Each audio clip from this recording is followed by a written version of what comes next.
आता ओव्हरऑल तुमचं rural administration कसं असते बघ. सगळ्यात वरती असतो हा IAS.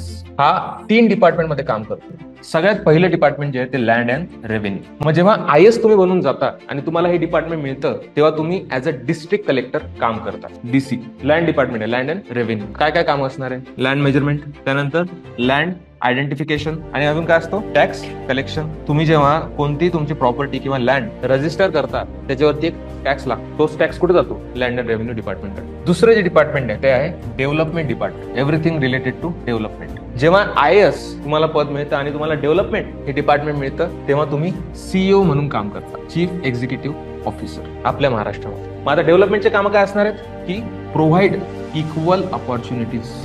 सगळ्यात पहिलं काम टू एव्हरीवन. सगळ्यात पहिलं काम आहे तुमचं इक्वॅलिटी तुम्हाला मेंटेन करायची. Equality plus fairness, justice. त्याच्यानंतर अजून कोणते काम आहेत तुमचे? डे टू डे तुमचे कामं असतात लाईक वॉटर, सॅनिटेशन, स्कीम्स असल्या कोणत्या, scheme implementation, power, infrastructure.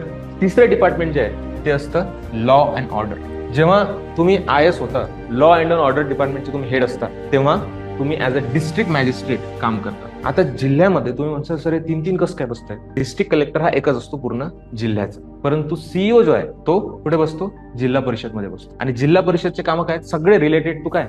Development. Everything related to development जिल्हा परिषदमध्ये कामं होतात आणि त्याचा एक्झिक्युटिव्ह हेड कोण असतो? CEO. आणि तो कोण असतो? IAS.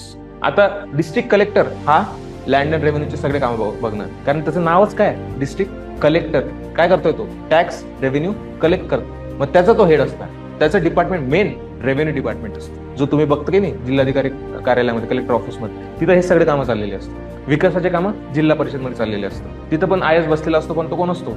CEO. पूर्ण रुरल ऍडमिनिस्ट्रेशन याच्या हाताखाली चाललेलं असतं पूर्ण जिल्ह्याचं. IAS रँक असतो. त्या IAS रँकच्या आतमध्ये तुम्ही सगळ्या पोस्ट असतात, डिपार्टमेंट असतं. डिपार्टमेंट वाईज त्या प्रत्येक डिपार्टमेंटचा हेड असतो आणि बाय डिफॉल्ट तो IASच असतो. तिसरं डिपार्टमेंट जे आहे लॉ अँड ऑर्डर. मॅजिस्ट्रेट म्हणजे काय? न्याय करणार. District magistrate. मग हा का वेगळा असतो का? नाही.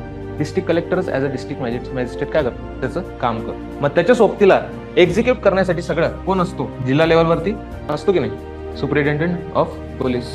सिंपल आहे. एकच काम असतं यांचं, maintain law and order. Bus, that's it.